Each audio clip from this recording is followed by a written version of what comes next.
Bharuch police headquarter ખાતે ચાલી રહેલી ભરતી પ્રક્રિયા દરમિયાન દોડ પૂર્ણ કર્યા બાદ યુવાનની અચાનક તબિયત લથડી હતી, જો કે યુવાનનું સારવાર દરમિયાન મોત નીપજ્યું હતું। ભરૂચ પોલીસ હેડક્વાર્ટર ખાતે ચાલી રહેલી પોલીસ ભરતી પ્રક્રિયા દરમિયાન એક યુવાનનું દુઃખદ મોત નીપજ્યું છે।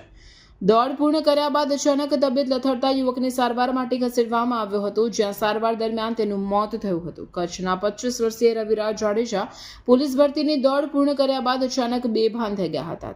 તાત્કાલિક તેને પહેલા ભરૂચ સિવિલ હોસ્પિટલ અને ત્યારબાદ વધુ સારવાર માટે ખાનગી હોસ્પિટલમાં ખસેડવામાં આવ્યો હતો, જો કે ડોક્ટરોના તમામ પ્રયત્નો છતાં તેનું મોત નીપજ્યું હતું।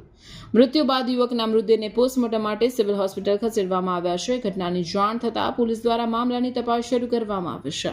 આ ઘટનાથી ભરતી પ્રક્રિયામાં હાજર ઉમેદવારો તેમજ મૃતકના પરિવારજનોમાં શોકની લાગણી છવાઈ ગઈ છે।